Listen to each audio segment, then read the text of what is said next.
Bom dia. Alô, bom dia. Demorei um pouquinho porque errei o botão, mas eu acho que agora tá funcionando. Estamos ao vivo, imagino eu. Tá, tô vendo o pessoal entrando aqui. Bom dia. Deixa eu tirar aqui. Foi. Muito bem. Então, um pouquinho de atraso de 6 minutos em se tratando de uma live sobre tempo. Isso tende a ser grave, mas vamos lá. Vou tentar descontar esses 6. Primeiro de tudo, agradecer a Speed, né? Essa chance, essa oportunidade aqui dessa conversa. É uma conversa que é sobre um assunto que me é muito caro, que eu adoro, que eu estudo há um bom tempo. Eu já vi aqui passando uns nomes conhecidos, né?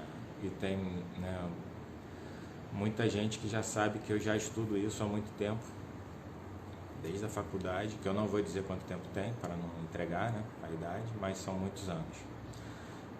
Então, o assunto é o tempo, né?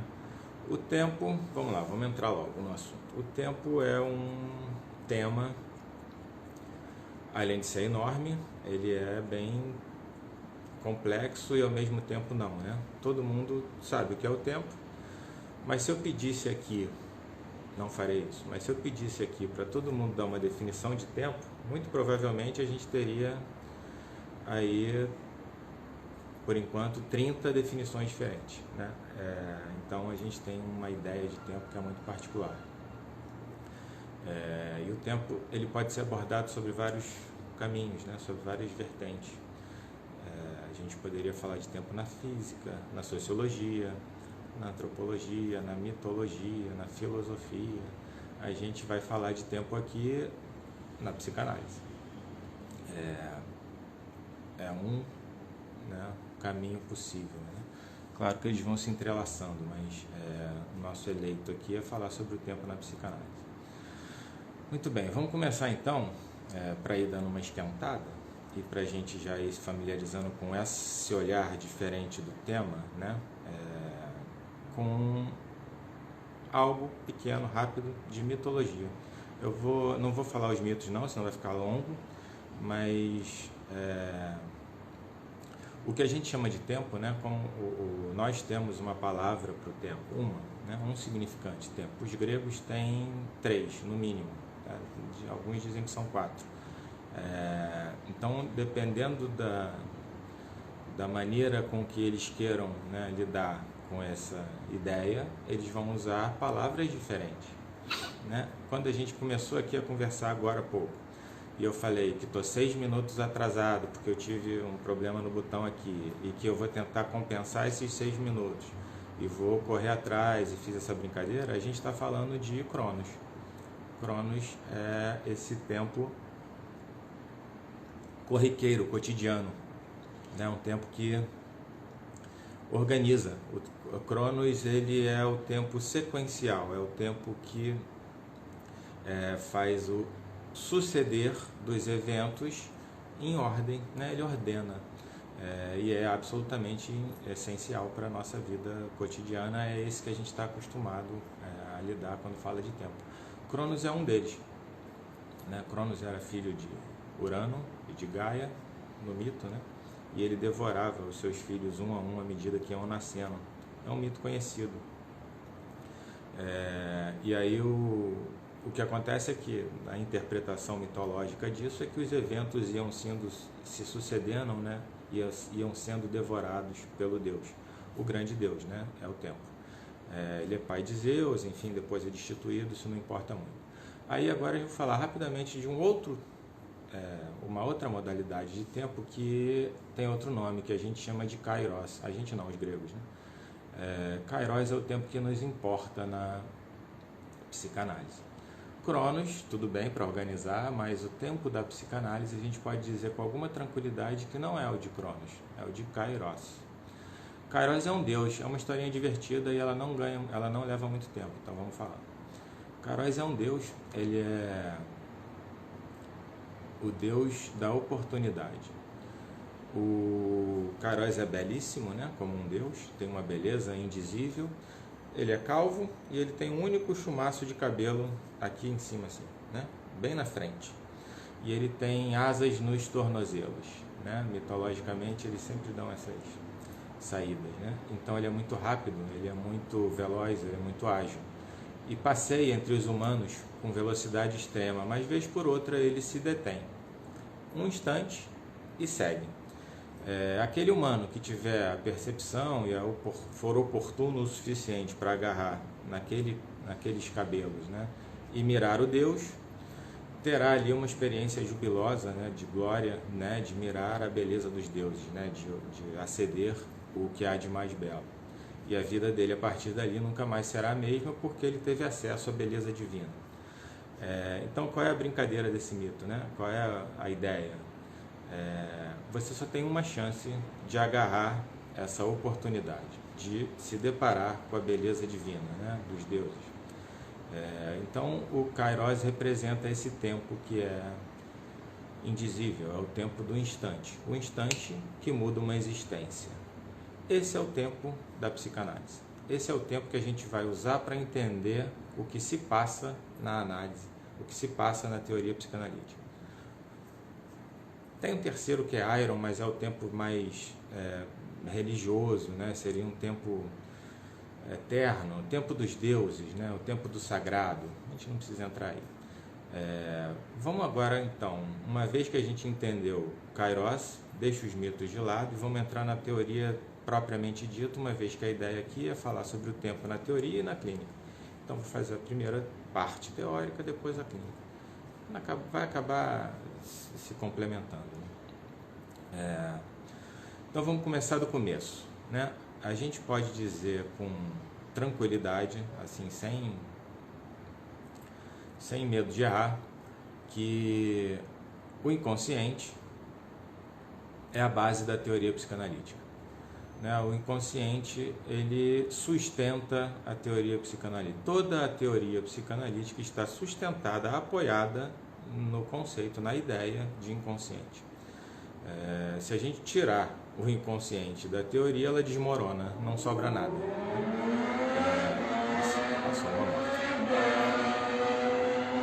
Passou. Então vamos lá, o inconsciente, nesse lugar de sustentáculo de pilar da teoria inteira, ele tem algumas características interessantes e importantes, né? Algumas, não muitas, a gente vai se ater a mais importante para o nosso aqui hoje, né? O tempo, ele está submetido ao processo primário, não está submetido ao princípio da não contradição, enfim. Mas a característica que a gente quer aqui destacar é que o tempo o inconsciente é atemporal. O Freud fala isso diversas vezes na obra, né? O Freud cita isso incessantemente em vários artigos. O inconsciente é atemporal. Eu prefiro o termo outra temporalidade, mas vamos usar aqui atemporal. O que isso significa exatamente, né? O tempo no inconsciente não passa. É muito pouco intuitivo pensar nisso, né? Mas muito para além daquilo que não é consciente, o inconsciente, como uma instância mais completa, ele tem uma característica de um eterno presente. Não tem passado nem futuro no inconsciente. Tudo é presente. Todo e qualquer evento que uma vez se deu, ele estará naquela instância inconsciente presente. Então, isso é importante para a gente começar, né? O inconsciente, ele funciona a partir de uma modalidade de eterno presente, né? Então, não tem nada que não seja acessível no inconsciente, porque no inconsciente tudo é ao mesmo tempo, né? Esse tal princípio da não contradição diz que na instância consciente uma coisa não pode ser outra coisa simultaneamente, né? Branco não pode ser preto, branco ou é branco, uma coisa ou é branco ou é preto. No inconsciente pode, né? E ao mesmo tempo. Não é intuitivo, mas é assim que funciona. Então vamos lá. Se a gente pensar que o Freud usou o inconsciente como base de toda a teoria, tem uma frase, eu lembrei agora, né? Uma frase, nem tinha pensado nisso, do André Green, que eu gosto muito, que abre o livro dele, O Tempo Fragmentado. A frase é, abre aspas, falou Freud de algo que não fora o inconsciente no decorrer de toda a sua obra? Interrogação. Aí ele responde, temos o direito de duvidar. E esse livro é muito legal, que ele vai pegando vários artigos do Freud ao longo da obra inteira e vendo como o tempo está implicitamente ali sendo tratado. O Freud não tem nenhum artigo especificamente sobre o tempo, tá? Mas o tempo está na obra inteira. Então, levando em consideração que o inconsciente é que sustenta a teoria como um todo, e que o tempo, o inconsciente, é atemporal na sua essência, a gente já pode ter uma ideia do tamanho, da importância, desculpe bater aqui no celular, do tempo para essa teoria como um todo. Vamos em frente, guardemos essa informação e vamos para um segundo momento onde o Freud, baseado nisso, propõe, na sua genialidade, uma ideia, né, que também é um dos sustentáculos, uma das bases da teoria psicanalítica, né? Ele propõe a ideia do natraglish, é um termo em alemão, que seria só depois, atrasado, né, em alemão. Natraglish, ou só depois, ou a posteriori, como a gente quiser chamar, né? O que é isso? É a ideia de que é só depois, ou a posteriori, que o aparelho psíquico tem condições de significar qualquer evento.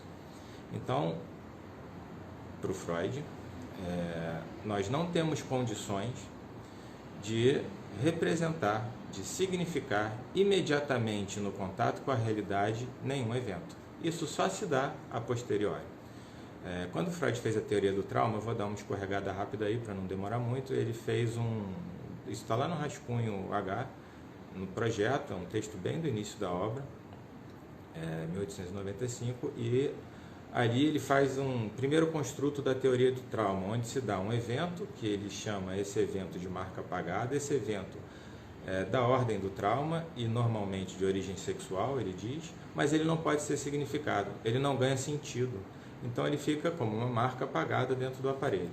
Passa o tempo, esse período Freud chama de latência, e é um segundo evento. Segundo evento este que lembra aquele primeiro de alguma maneira, tem algum link, alguma ligação. Esse livro chama O Projeto para uma Psicologia Científica, 1895, está nas obras completas do Freud, e isso está no rascunho H, respondendo aqui. Então aqui, essa segunda marca, ela vai só então significar a primeira. O que acontece? O que o Freud diz com isso, né? Aqui há uma marca, que ela não é significada, depois, no tempo, ela é significada por conta de um outro evento, e só então um sintoma irrompe, né? A gente não vai entrar na parte sintomática. E esse processo se dá através de uma retrossignificação. A tradução mais comum é de ressignificação, que eu não gosto porque a gente imagina que está significando de novo, e não é o caso. Significa-se só uma vez, a posteriori, retroativamente. Tá, por que isso tudo, né? Porque o Freud tem a brilhante ideia de inverter a seta do tempo. A gente tem uma concepção muito intuitiva de que o tempo ele vem lá do passado, passa pelo presente e vai em direção ao futuro. Essa é a nossa ideia, né, empírica do tempo. O que o Freud faz é dizer que no nosso aparelho psíquico as coisas funcionam de maneira invertida. A seta do tempo está ao contrário, a gente só tem acesso aos sentidos retroativamente. A seta do tempo aponta para trás. E se a gente pensar bem, isso também fundamenta a psicanálise como um todo. Isso também fundamenta a nossa condição de atender, de psicanalizar e de ser atendido, né? Por quê? Um outro texto, eu vou citando uns textos aqui, só para ficar de bibliografia, né? Mas que já é de 1914, está bem ali no meio da obra, que é um texto famoso, se chama Recordar, Repetir, Elaborar.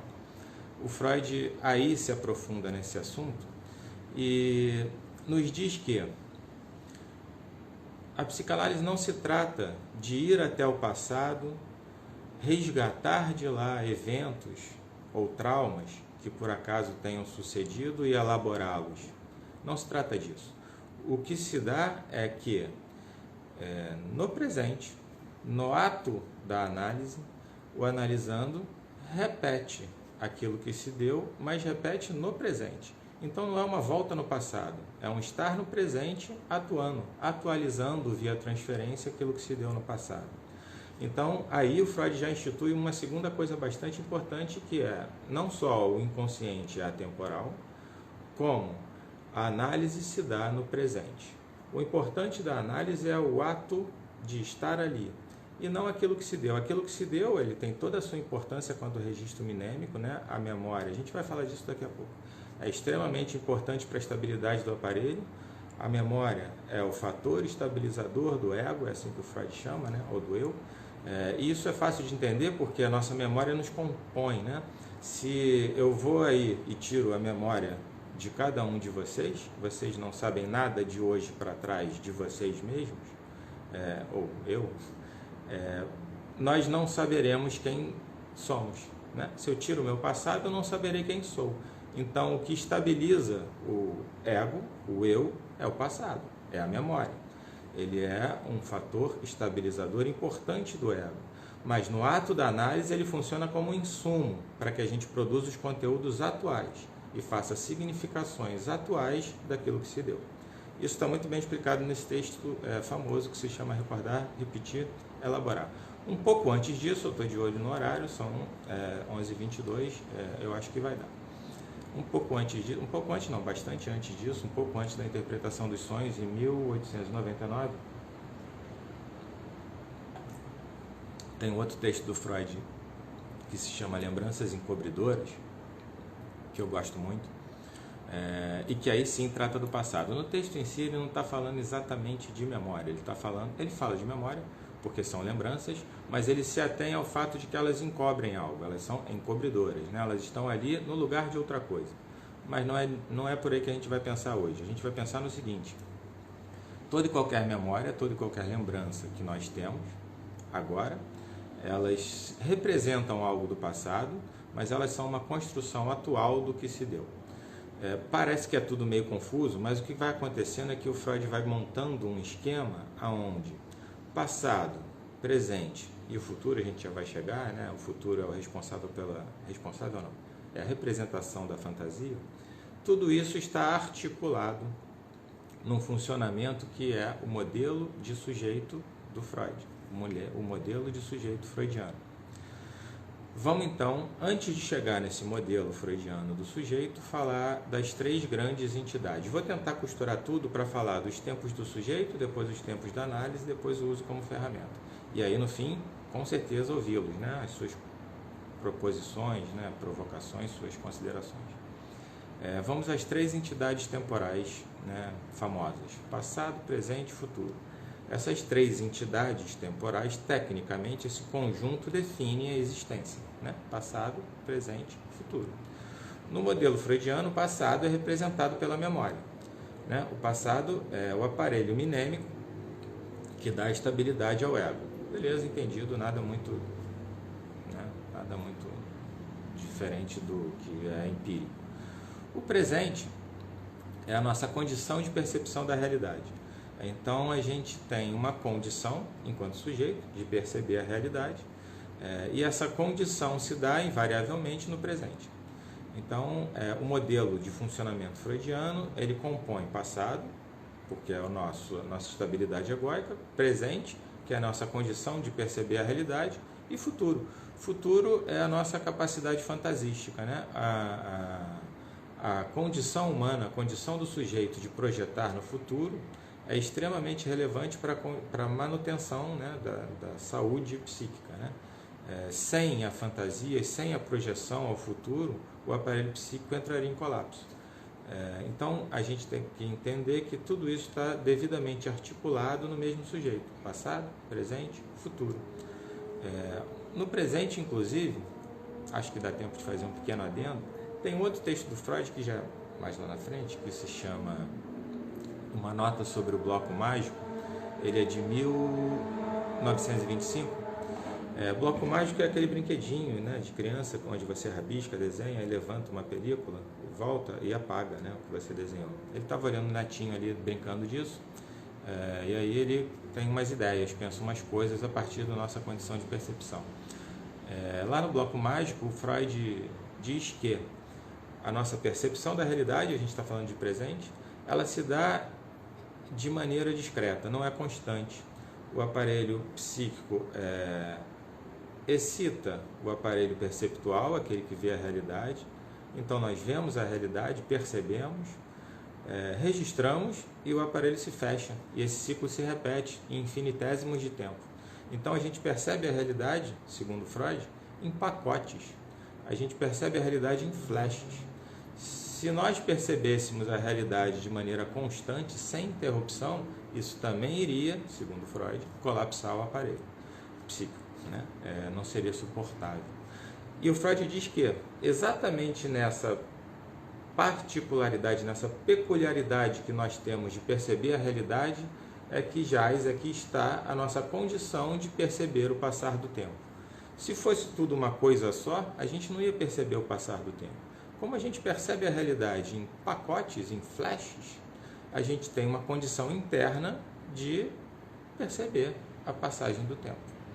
Então vamos lá. Futuro. Futuro é a fantasia. A gente já falou do passado, do presente, inclusive com a percepção da realidade. Futuro. O futuro a gente entende como fantasia. A fantasia é importante para que a gente tenha uma manutenção interna do aparelho e ela é eminentemente projetiva. Ninguém pode pensar num eu que seja... Se a gente pensa num eu de ontem, do passado, isso não é fantasístico, isso é memória. Se a gente pensa no eu de amanhã, no que eu serei, ou no que eu quero, o que eu desejo, a gente está projetando no futuro uma fantasia do presente. Então, fechando, passado, memória, presente, percepção da realidade, futuro, fantasia. Todo sujeito freudiano articula esses três tempos todo o tempo. A gente está o tempo todo, agora aqui eu falando com vocês, eu estou buscando algo que há na minha memória acerca disso que eu li em algum dia na vida. Ao mesmo tempo eu estou interagindo aqui com uma câmera e uma imagem, ou seja, eu estou tendo uma percepção da realidade e estou projetando a cada fala o que virá na próxima, né? Para que a fala não se interrompa. Então, em cada situação que nós nos encontramos, a gente está articulando sempre, invariavelmente, os três tempos que configuram a existência. Legal. Aí é esse sujeito, bati de novo. Essa modalidade de sujeito que chega para a análise. É essa modalidade de sujeito que vai à análise. E aí a gente vai falar então dos tempos da análise, já que a gente já falou dos tempos do sujeito. Os tempos da análise para talvez, se der tempo, chegar no tempo como ferramenta, né, analítica. E por que os tempos da análise, não o tempo da análise? Não me interessa aqui, nesse momento, falar das fases da análise, né? Começa de um jeito, com queixa, depois para questão, depois para enigma, não é disso.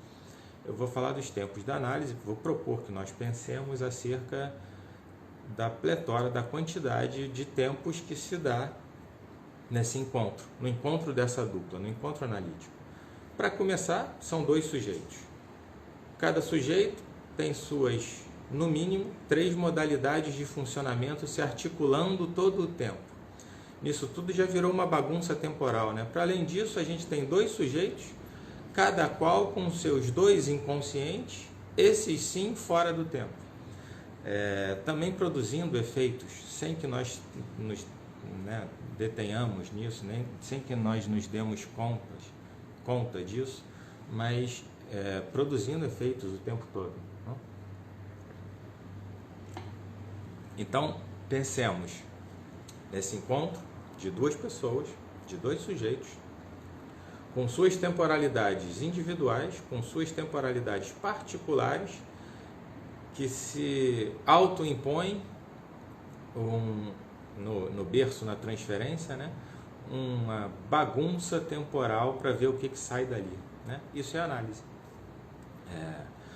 Todas as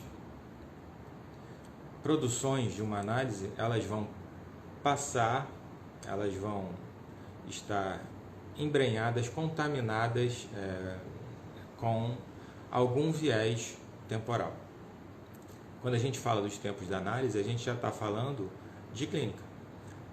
O aporte foi teórico, mas agora a gente já está falando de clínica. Eu até pensei em dar um ou outro caso, de repente dá tempo.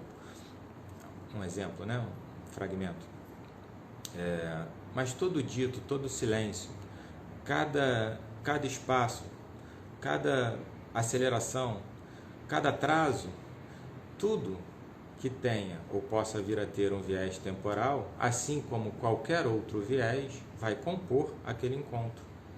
E vai compor essa terceira temporalidade, essa temporalidade que se dá só ali e que é diferente de todas as outras. Essa é de Kairos.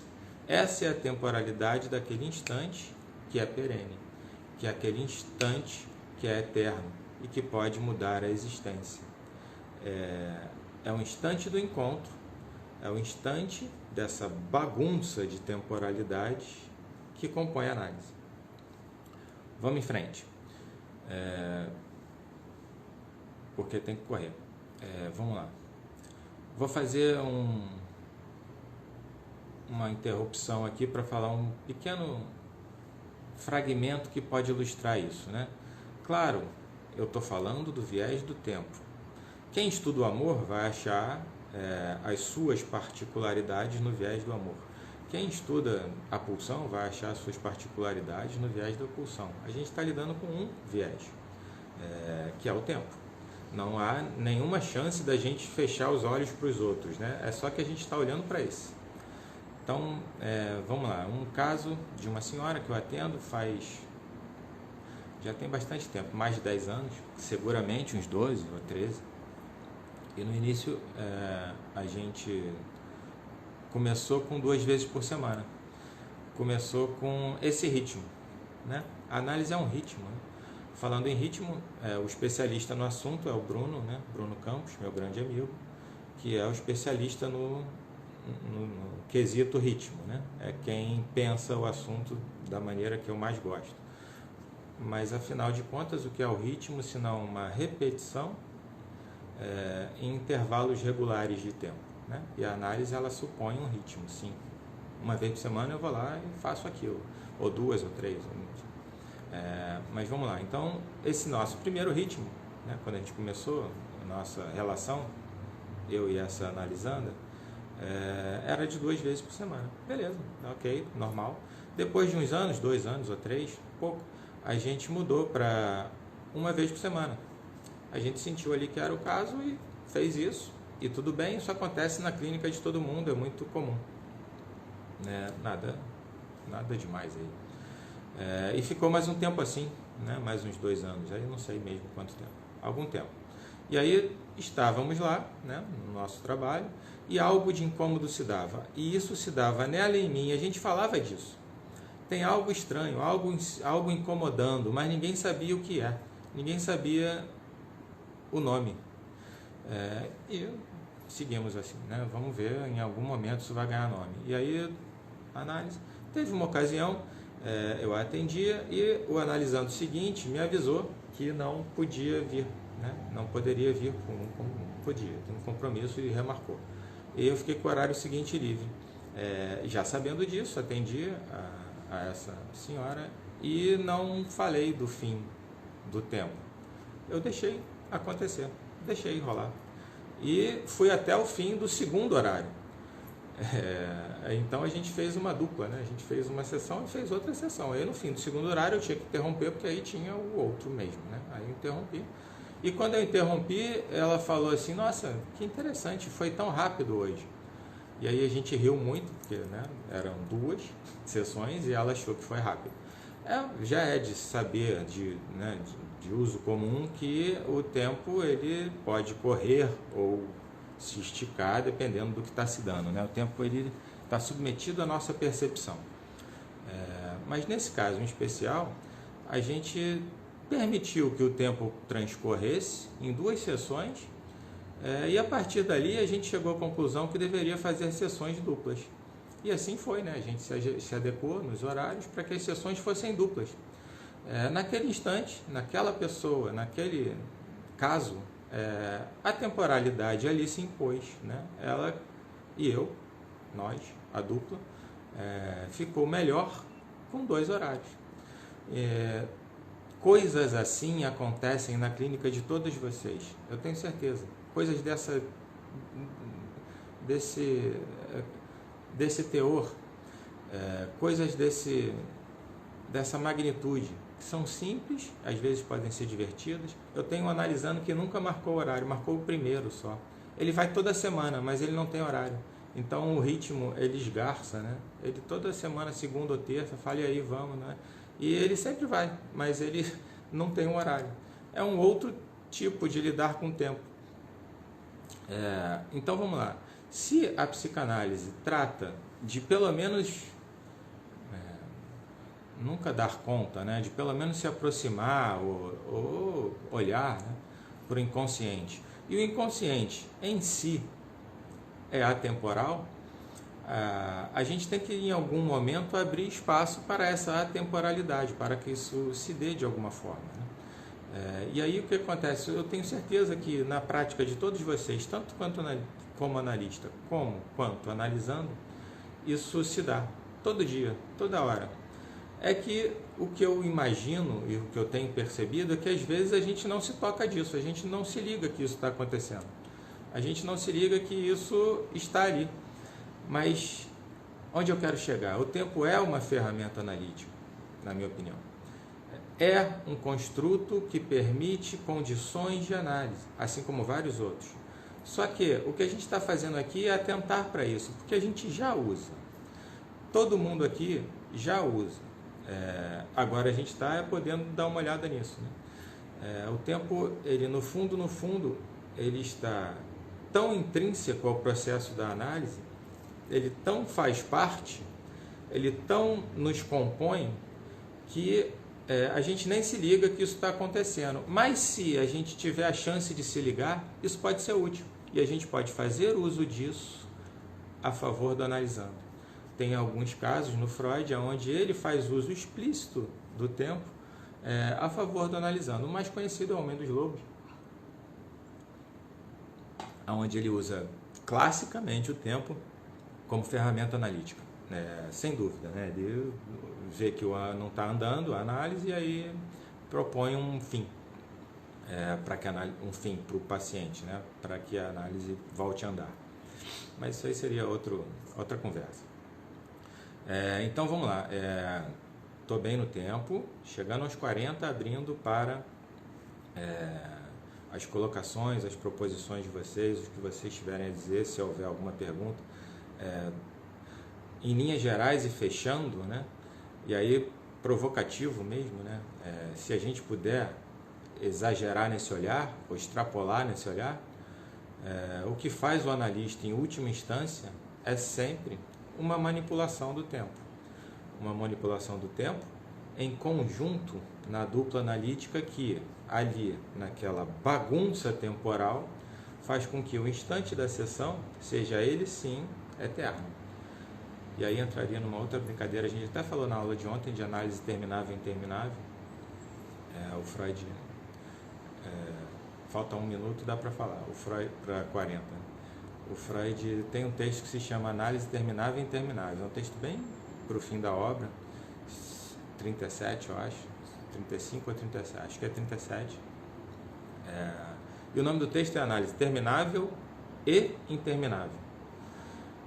Análise terminável e interminável não é análise terminável ou interminável. Análise terminável ou interminável seria uma definição do que se dá aqui ou ali. O Freud diz que a análise é terminável e interminável. Olha que interessante. Se a gente pensar, o instante de uma sessão, né, aquele período de tempo, ele termina em cada sessão. Ele é terminável sim, se a gente botar isso sob o efeito de Cronos. Mas ele é interminável, porque a gente não vai chegar na coisa. O Freud chama de a coisa, né? Ou o Rochedo, ou a travessia do fantasma, ou o nome que a gente quiser. Não tem fim, né? A análise em si não é terminável, mas ela é terminável em cada encontro. Isso também seria uma outra conversa um pouco maior, mas eu já vi aqui que apareceu, como são 40 certinho, apareceu aqui tempo lógico é a utilização na clínica, posso falar. A manipulação do tempo, questão terminável, terminável. O eu do passado também não implica numa fantasia, tanto o eu do futuro. Ótimas duas coisas. Vamos lá. Vamos lá. Tempo lógico. Lacan. A gente está fazendo aqui um aporte basicamente freudiano, mas é claro que o Lacan veio depois e lidou com essa questão. Vamos lá. O que eu acho que é mais relevante no tempo lógico é que ele deveria ser, né, quando bem usado, uma questão mais de lógica do que de tempo. E alguns acabam invertendo essa posição, né? Não é para ser o tempo lógico, eu trocaria o nome, né? Olha a ousadia, né? Eu trocaria o nome de tempo lógico para uma lógica do tempo. É para ser mais lógico do que temporal. O Lacan, na verdade, ele fez uso de um argumento onde ele esgarça ou aperta esse ritmo ao qual o inconsciente e o consciente vão se adaptando na análise para provocar efeitos. Então, esse ritmo ele fica variável. Então, analisando, nunca sabe o que vai acontecer, se vai acabar daqui a pouco ou não. E isso provocaria efeitos, né? Essa é a ideia dele, mas provocaria efeitos lógicos, não necessariamente efeitos temporais. É a partir de uma manipulação, a partir de uma ferramenta, de uma técnica temporal, que o Lacan buscou ali produzir efeitos. Isso seria também um assunto muito longo, né? Porque o Freud desenvolve isso de maneira... O Lacan desenvolve isso de maneira muito profunda e tem toda uma lógica que eu gosto, minha cara. Mas vamos lá, a outra coisa que eu li aqui que eu gostei muito o passado, né, não pode ser considerado uma fantasia, assim como o futuro, né, a fantasia do passado. Sim, isso está lá nas lembranças encobridoras, né? Se algo se deu, vamos fazer aqui um exemplo bem divertido para a gente, né? Você está lá tendo uma memória de 8 anos, quando você estava jogando bola com seu primo no quintal da casa da sua avó. Eu inventei agora, tá? E aí você tem essa lembrança. E aí quando você tem essa lembrança, você se vê jogando essa bola com seu primo na sua lembrança. E aí o Freud fala lá no Lembranças Encobridoras assim: se você estivesse lá, você teria a impressão de que a bola vem em sua direção. Essa é a percepção real da realidade de então. Mas não é essa lembrança que a gente tem a lembrança da cena. Então o Freud diz que de antemão isso já é construído. Então tudo que a gente lembra tudo, no fim ele fala tudo, né? Primeiro ele vai construindo isso, mas a gente já pode chegar aqui no tudo, né? Toda e qualquer lembrança, toda e qualquer percepção do passado, ela é uma construção que se dá no presente. Todo passado é uma construção do presente. Nesse sentido, ele é sim fantasístico, porque a gente pode projetar para trás também. Ele pode projetar... A gente projeta sujeito no passado. É claro que é mais comum projetar sujeito no futuro, mas eu concordo com a colocação do colega que eu perdi o tempo dele, ou dela, desculpa. Vamos lá. O tempo lógico seria uma forma de tempo carótico, de kairos. Ó, Carol, boa, né? Seria nada a acrescentar. O tempo lógico, acrescentar eu só tenho que... o tempo kairótico, ele pertenceria, quer dizer, ele não pertenceria a nenhum dos dois da dupla, né? O tempo kairótico, ele se dá, ele está, e não tem esse pertencimento, não tem essa coisa única, né? O tempo lógico do Lacan, ou a lógica do tempo, ele está nas mãos do analista, né? Então ele ficaria diferente só nesse quesito, né? O tempo kairótico seria sim, eu concordo, um ótimo olhar, mas com esse viés, com essa ressalva, né? O tempo kairótico, de fato, ele se dá em dois. Ele acontece ao mesmo tempo, o tempo todo, com os dois. E o tempo lógico é uma prerrogativa do analista. Ele toma essa decisão. ele toma a decisão de interromper ou não a sessão. E aí a gente poderia entrar em um outro lugar, né, que aí seria um pouco uma outra abstração, que toda e qualquer decisão e toda e qualquer fala que o analista propõe ou produz, no fundo é parte dele e parte do outro, uma vez que ele está ali funcionando naquela dupla. Então seria e não seria, ao mesmo tempo. Mas adorei a ideia. Carol entendeu Kairos como poucos. Tempo de Ion. Tempo de Ion é o André. André, tudo bem, André? Tempo de Ion. É o tempo do eterno, né? O tempo é o perene. É aquele tempo que sequer passa. É o tempo dos deuses. O Heráclito fala que o tempo de Ion é o tempo da criança brincando. O reino de Ion é o palácio de uma criança brincando. É um dito de Heráclito, né? Por quê? Como é que eu entendi isso, né? Uma criança brincando, ela não está submetida ao nosso tempo, muito menos a Cronos, né? É que eu não pude abordar muitos conceitos, muitos pontos teóricos que seriam importantes, mas lá no início da formação do eu, existe um momentinho que, né, nós conhecemos, que é a passagem do que o Freud chamou de eu ideal para ideal do eu. Essa passagem de um eu ideal para um ideal do eu coincide, isso é uma proposição que eu fiz há um tempo atrás num trabalho, com a entrada do tempo no aparelho psíquico. Antes dessa passagem não há tempo, é um eterno presente. Depois dessa passagem, a gente entra no tempo, a gente entra na condição de finitude, né? A gente já entende que há antes e depois. A criança não, é tudo agora. Então, quando o Heráclito fala que tempo de Ion é o tempo da criança brincando, é exatamente esse não tempo, que é a eternidade que se dá ali. Os gregos são brilhantes nisso, é ótimo, né? Eu acho lindo. Deixa eu ver aqui, a proposta é saber, no fim de análise, provocou uma compressão ou dilatação do tempo. No caso do Homem dos Lobos, eu imagino, a proposta de estabelecer, provocou, tá, no Homem dos Lobos o Freud é o Roberto, abraço Roberto, no Homem dos Lobos o Freud percebeu que a coisa não estava andando ali muito a contento, né? Ele falou analisando assim para o Homem dos Lobos, né? Olha só vou te atender até o início do ano que vem, depois para. E aí isso provocou uma espécie de trabalho maior, né? Se deu ali, como Freud descreveu. Eu entendo que isso provocou uma dilatação do tempo, né? As sessões ficaram maiores, fez-se mais naquele instante, né? Aquele instante ele foi mais perene. Eu entendo que houve uma dilatação do tempo a partir dessa estratégia temporal que o Freud utilizou. Você acha que apesar dos três tempos serem indissociáveis, seria possível pensar uma tensão preferencial a um dos três tempos em Freud ou em Lacan?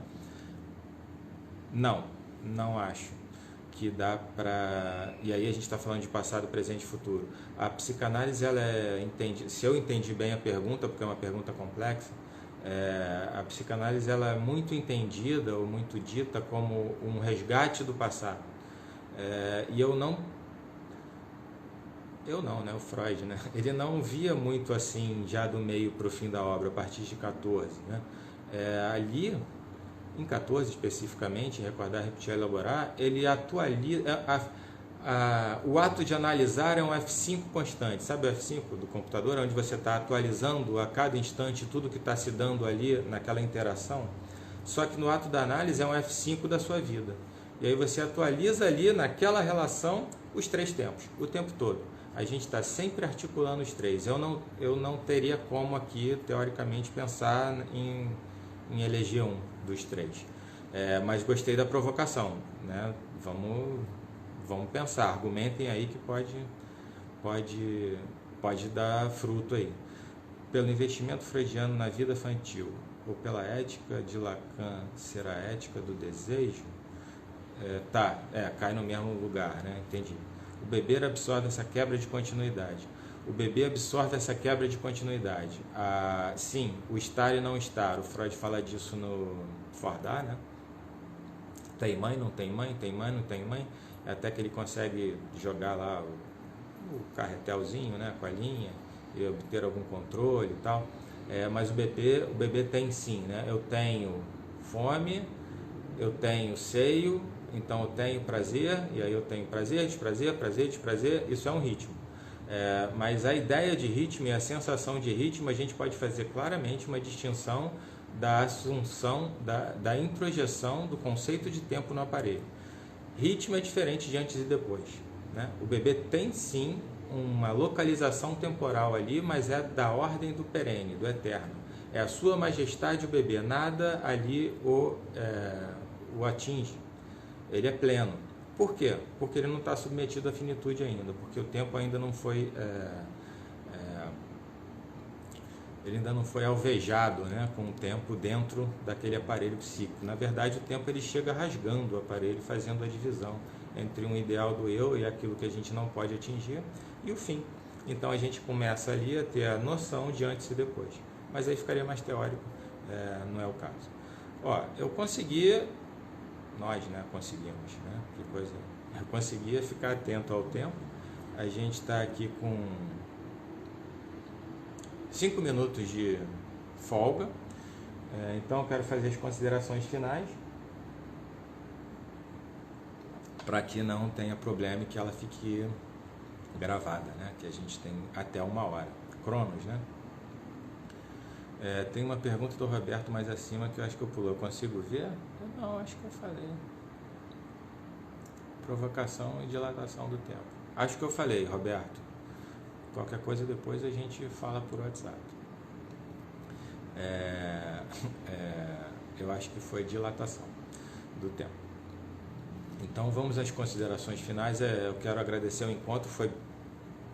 Sempre é bom falar do tempo, né? É bom e angustiante, porque a gente sempre tem a impressão de que falou pouco, de que não deu tempo de falar tudo e nunca dá assim, né? Nunca dá. Eu quero agradecer aí todo mundo que ajudou, a comissão, né? A Paula, o Bruno, claro, então, né? Que fez o convite, a Speed como um todo, que abriu esse espaço para a gente ter essa conversa. Bom, próximas lives virão, venham, foi um grande prazer estar aqui.